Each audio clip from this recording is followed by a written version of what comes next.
Okay, well, for all you have joined us, my name is Hugh Robertson. I work at the TUC and I deal with health and safety issues. And I'm going to be basically talking for perhaps 20 minutes or so on workplace stress and what you can do about it. And then hopefully we'll be able to get some questions from you. If you want to ask a question, then there will be a screen coming up and you'll be able to do that in the bit below that you see hopefully below me. Where it says ask a question below this video. So just click on that, and any questions, so long as they're about stress, I'll try to answer. So first of all, the scale of the problem. Now, stress is actually responsible for more sickness absence than any other issue. It's a third of all work-related sickness absence is because of stress. And HSE says 400,000 people are suffering from a stress-related illness that's been caused or made worse because of their work. And that is an awful lot of people. It's almost 500,000 people. And it's the biggest issue for union health and safety representatives, as we know from the surveys that we do. And stress isn't something that's minor. It causes depression, it causes anxiety, and these can be really devastating. For you or those around you. And it can also cause a lot of other diseases, hypertension, heart disease, eczema, irritable bowel syndrome, range of other conditions. And one thing about stress is that it's not just 1 or 2 days that people sort of experience depression, anxiety. It can be pretty long term, often months. That someone's going to be off because of that. And there's also a link with other illnesses as well. If you're stressed, then you're more likely to suffer from back pain or RSI as well. So what causes it? Now, on the screen, you're going to see about 6 different things, and these come from the Health and Safety Executive. And that's what they identify as being the main causes of stress. The first one is demands. And basically, it can be the kind of demands that are put on your own work. And it's usually too much work, or just the work is just something that you haven't been trained to do, that you don't feel comfortable doing. But sometimes, in not many cases, it can actually be too little work as well, can be a problem. Control, whether or not you've actually got any control over what you do at work, or whether you're just expected to be a robot. The kind of support that you get at work, how you actually get on with your colleagues and your managers and those you work with, and also sometimes your clients can also be a factor. And also the role you've got and whether you understand them and feel comfortable with them. And finally, of course, the levels of change that you're expected to deal with. And, over recent years, especially in the public sector, but not always, a lot of people have had to deal with huge organizational changes going around with lots of uncertainty, lots of problems, lots of fears. So these are the main causes of stress. But, what do we do to remove it? Well, what we hear from employers all the time is that, well, stress is different. It's just there. It's always been there. Stress actually motivates people.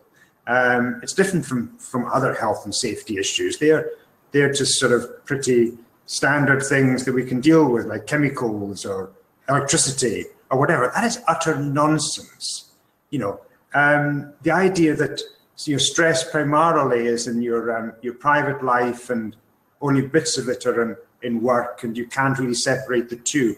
Well, it's the case for so many things. If someone gets back pain because of work, but it may also be that they happen to be doing gardening or whatever at home. Likewise, you're a cleaner, and you're having problems with chemicals at work. Well, chances are you're going to be using, cleaning chemicals at home as well. Employers manage to deal with those aspects, and because they deal with the work-related bit. And that's really mainly what we're asking them to do with stress. But the first thing we want employers to do is not actually wait until people start getting ill and then decide, perhaps we can do something about it. We've got to look at prevention before people are made ill. So how do we actually get rid of the kind of problems that stress can actually deal with? Well, it's pretty simple, actually. We saw these 6 factors that are seen to be the causes. And what we do is we reduce or remove the causes of stress. And the HSE's actually produced some, that's the Health and Safety Executive, sorry. They've actually produced some really good sort of tools to help employers do that. It's based on the same as everything else in terms of health and safety, which is risk assessment. You assess the risk and then you manage the risk. So you prevent it before it happens. And, you know, from TUC's point of view, these aren't too bad, these guidelines. We support them. We've even got a joint TUC HSE guide for safety reps on our site. Now, these standards that we've got, they're called the HSE stress management standards. They've been around for about 10 years. So if they're really good, like I think they are, then problems should be being dealt with. Well, let's have a look, shall we? 10 years on, well, a couple of years ago, the HSE said, the rates of work-related stress, depression or anxiety for both total and new cases have remained broadly flat for more than a decade. That's during the period that we've had the Health and Safety Executive Stress Management Standards. And in the period that we've had the standards since about 2007, 2008, and so on, before that, stress cases were actually coming down a bit. Then the rate, since then, has been pretty flat, and now it's even started going up a bit. So what we found is the decline in stress problems actually stopped when the stress management standards came in. And that's not because sickness absence has started going up. Sickness absence is still going down and has been for about 20 odd years. So does that mean that for 10 years of really good stress management standards, it made no difference? Well, to some extent, yes, but there's good reasons for that, which is basically the HSE just do not promote them. You know, when they came out, a few employers actually started using them and they were really working. There's a few cases that I know of.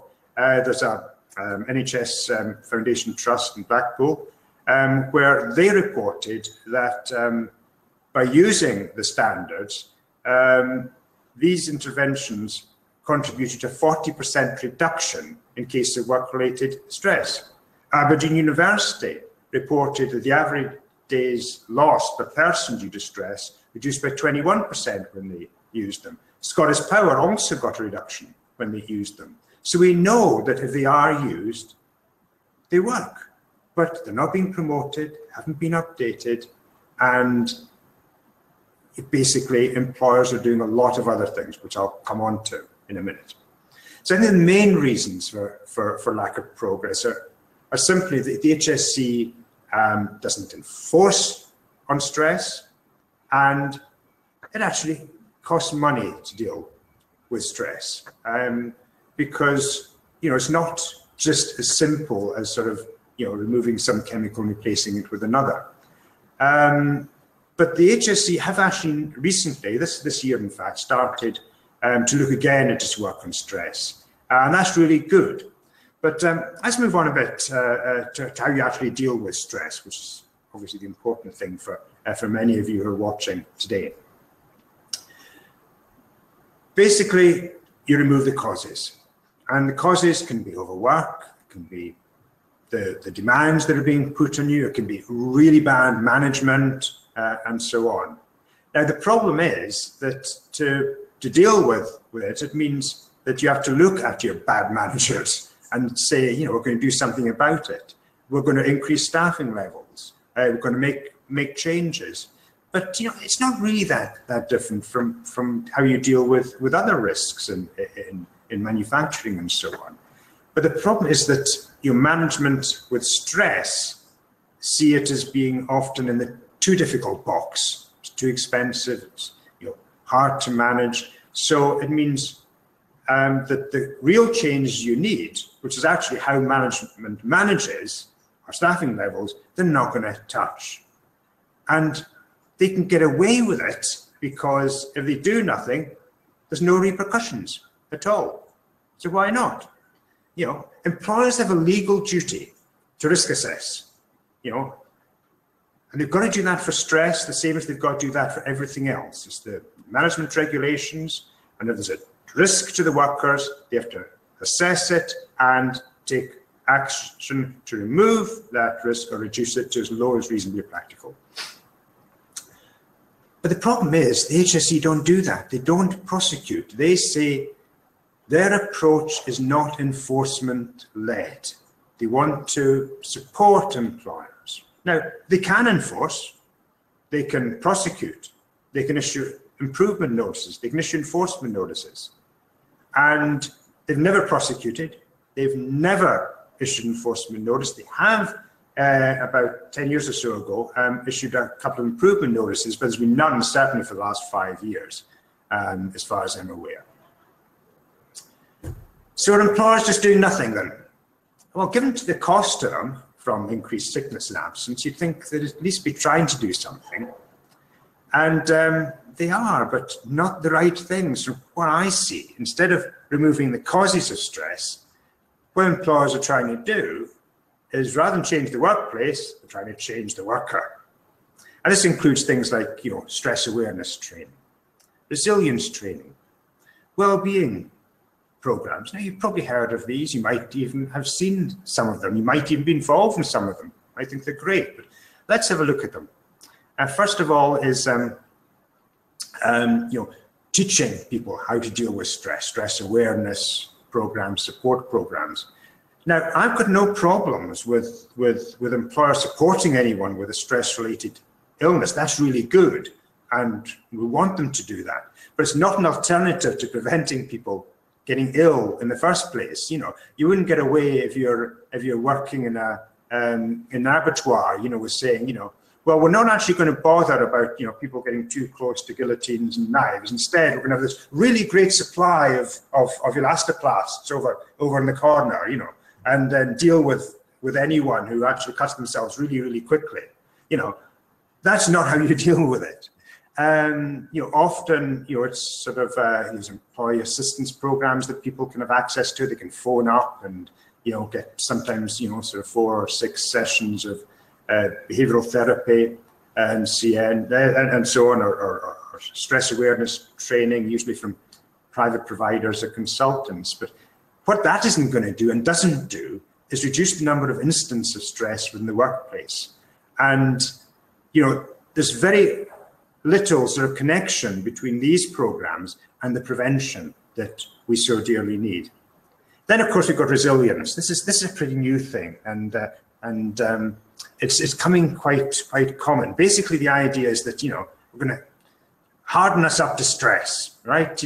Let's actually sort of make sure we're all sort of 2 weeks, snowflakes or whatever. Let's make sure that we can deal with anything management throws at us. That's got no scientific basis whatsoever. It's utter rubbish. There's no evidence that resilience training actually helps prevent people from reacting badly to stress whatsoever. It's becoming more common because a lot of consultants are peddling it. They used to call it other things, and now it's resilience. And every time something gets sort of seen as being utter nonsense, like 10 years ago or 20 years ago, we had a lot of employers trying to introduce stuff called neuro-linguistic programming and so on. And it was the best things in sliced bread. Since then it was shown to be utter rubbish. And now quite a few of the people who were teaching that are now doing resilience. So no doubt in a few years' time it'll be something else. But it's completely against the principles of prevention. And that's what's required in law. And even if there was some minor effect, it's not an alternative to prevention. So how about well-being? Now this is also, sort of something that's everywhere. Every workplace is introducing these well-being programs. It's not just in workplaces. You can find it everywhere. Adverts on television, go down to your Boots or even your local supermarket. It sells yogurts and sort of pillows, whatever. And here's a few of my favorites, sort of, which will be coming up at the side of the screen as as I talk, well-being shampoo, with lots of, I think the ducks, that could be albatrosses. I'm not sure what that's got to do with either well-being or shampoo.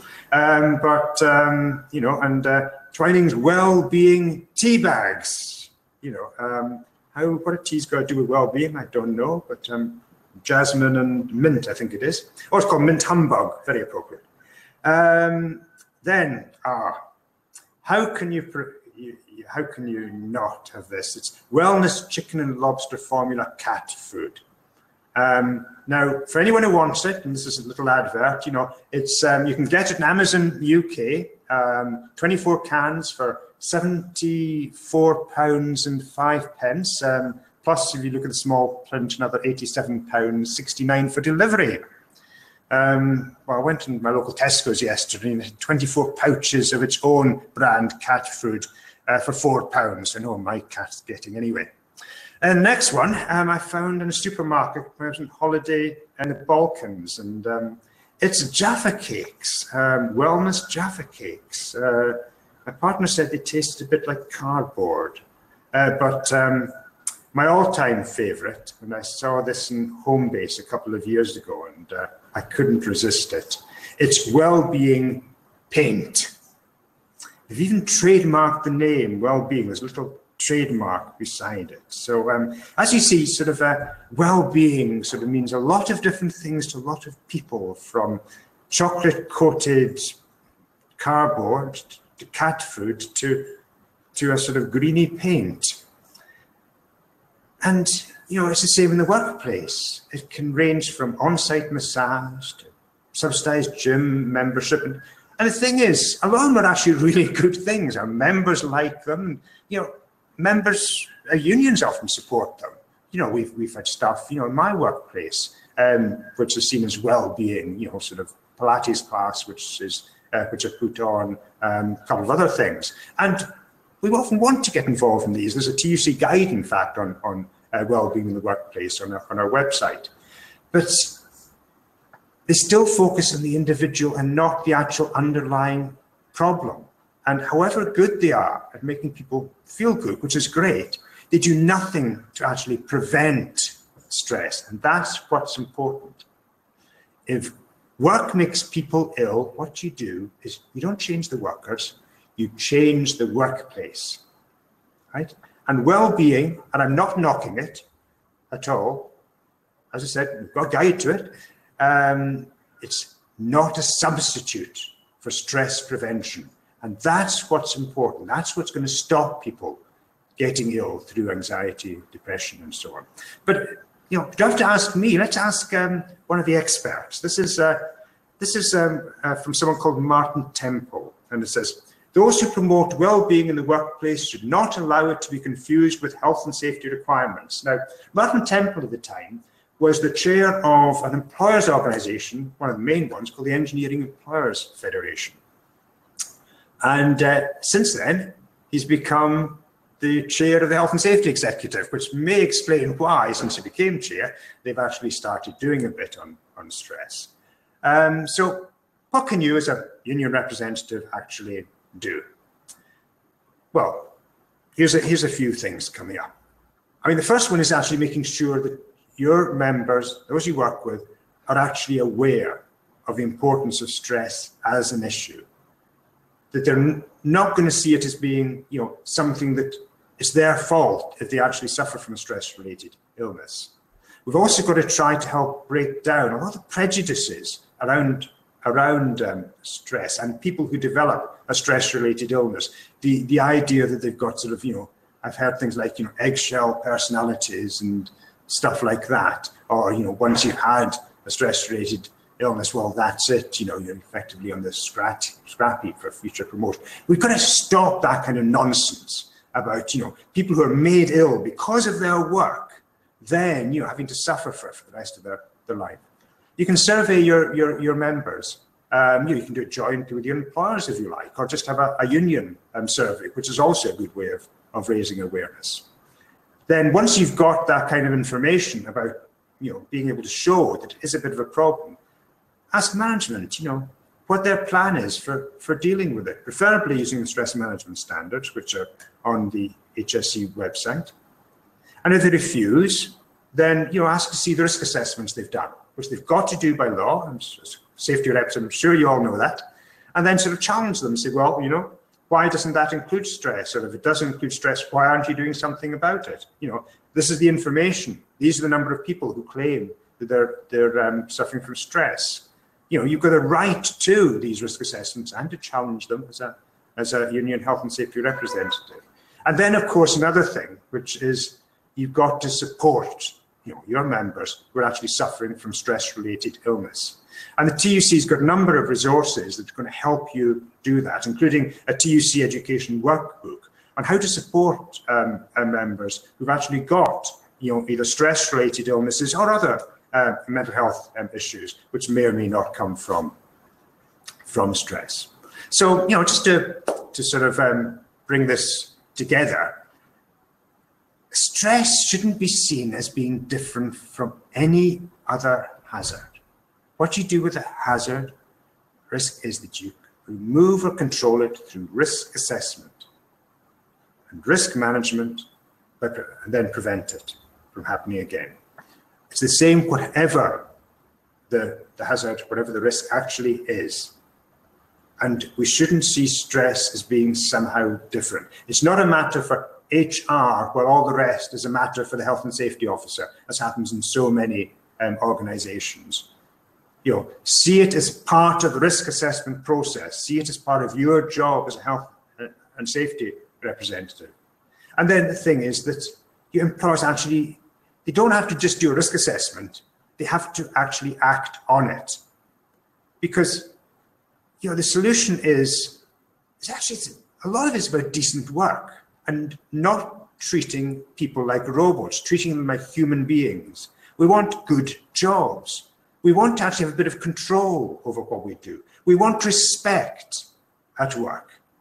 We want security at work. We want decent pay. All these are related to stress. And they're also related to things around poor pay and the kind of jobs that we're actually seeing under the current government.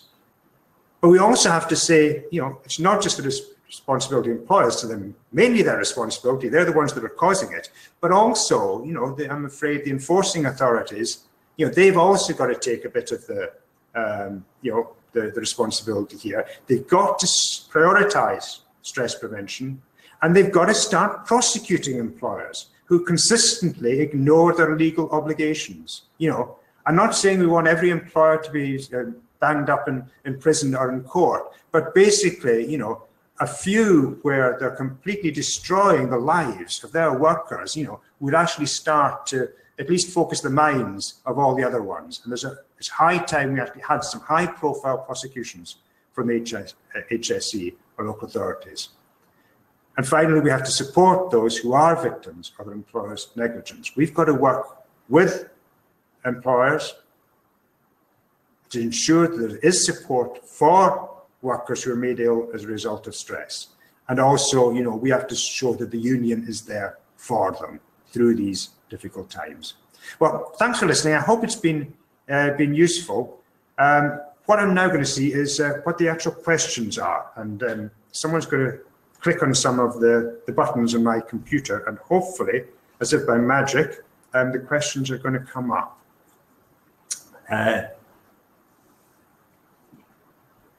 So let's see what we've actually got.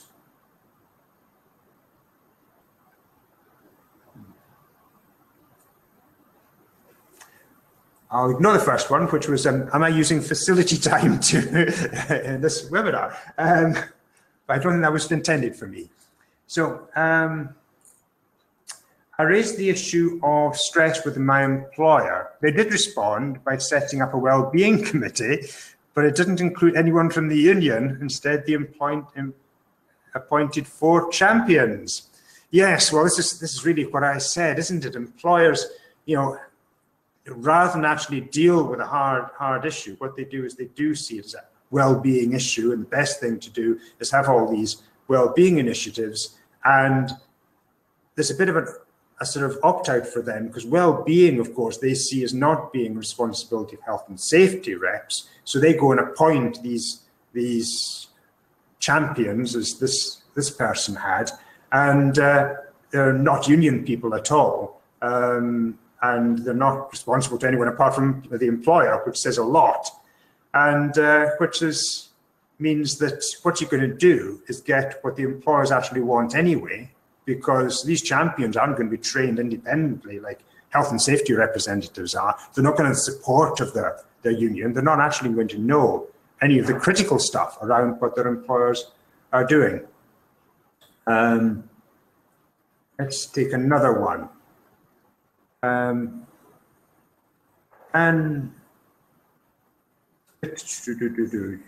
Hold on.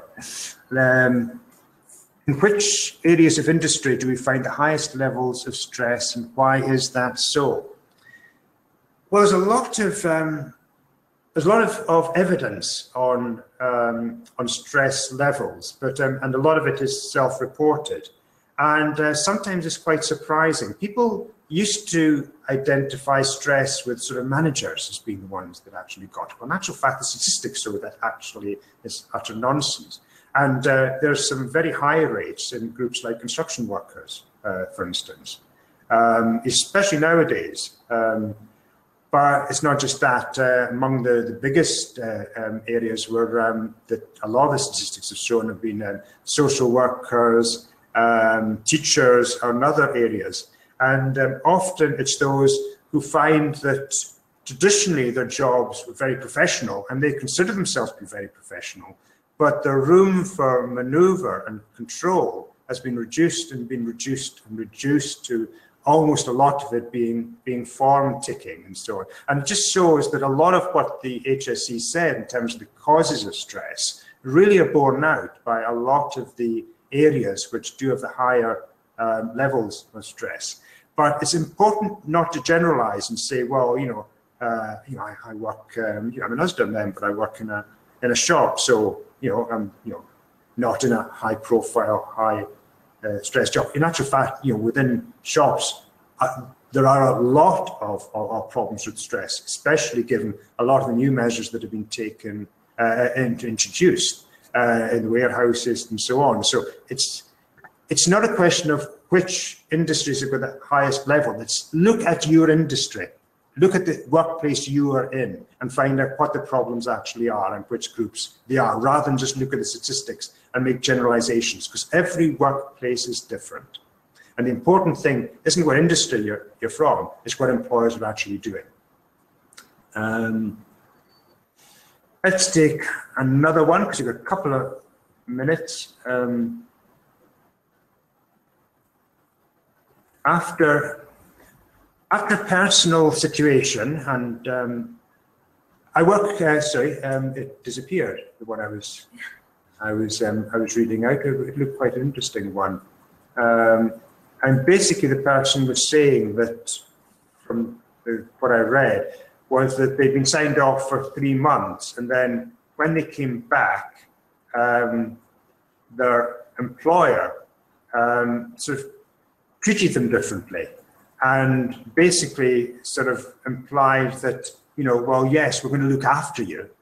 But this person who felt okay after they'd returned, I think, basically was then saying, I don't want to be treated differently. What they said is, since I returned to work, my employer has treated me differently. I'm no longer given any challenging work, as it's thought I'm damaged or something. I feel I'm now being stigmatized and I'm not sure what to do. Any advice? Well, my advice in cases like this is to employers actually talk to the worker. Don't force them into taking on responsibilities until they're ready. If it's work-related, and I think from this person, they say it was a personal situation, not a workplace one. But if it is a workplace one, make sure you're not putting them back into the same environment that made them ill in the first place. Offer them support. But if people actually feel comfortable and confident, then don't treat them as though they're still ill, unless they specifically ask you to. Talk to them. Say, what do you want?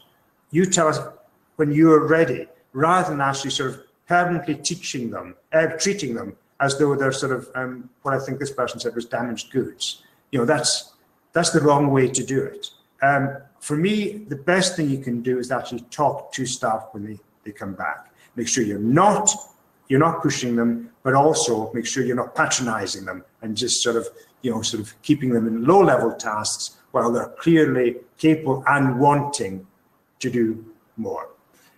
Someone's asked, will the PowerPoint be sent out as I can't really read it? Well, I'm sure we can make that available. And last one, because it's actually 3 o'clock. I work as a school teacher, but I've only been doing it for 3 years. My previous job means I have had good management training, but the leaders in the school have not. They get promoted because they're good in a classroom. How do we get schools and academies to realize they need to train their managers? It's the age-old problem that a lot of managers, they do get promoted because they were good at what they were doing before they were managers. And that doesn't mean they're good managers. And whoever sent this in is absolutely right, I'm afraid. What we've got to do is make sure that all line managers are properly trained and competent in dealing with stress, but also are given the authority to actually deal with it. Because even when employers do train line managers on how to deal with stress in terms of prevention, often they're not given the tools to actually deal with it. All they're doing is awareness training and so on. What we want is managers, all line managers, to have the competency to actually support workers when they are made ill, but also to be able to deal with identifying and dealing with the risks as they arise. Line managers can be one of the main causes of work-related stress, but also they can be part of the solution. So, well, thank you all for that. I hope it's been of useful. I'm sure we'll get lots more questions and comments. And what we might do is we could put answers to some of these on the webinar. These are going to be regular things, so keep on looking at the TUC education website, or also sign up for the alerts and the emails. I think the next one I'm doing is going to be in September, and it's going to be on occupational cancer. So if you found this interesting, do make sure you log in for that. Thank you very much.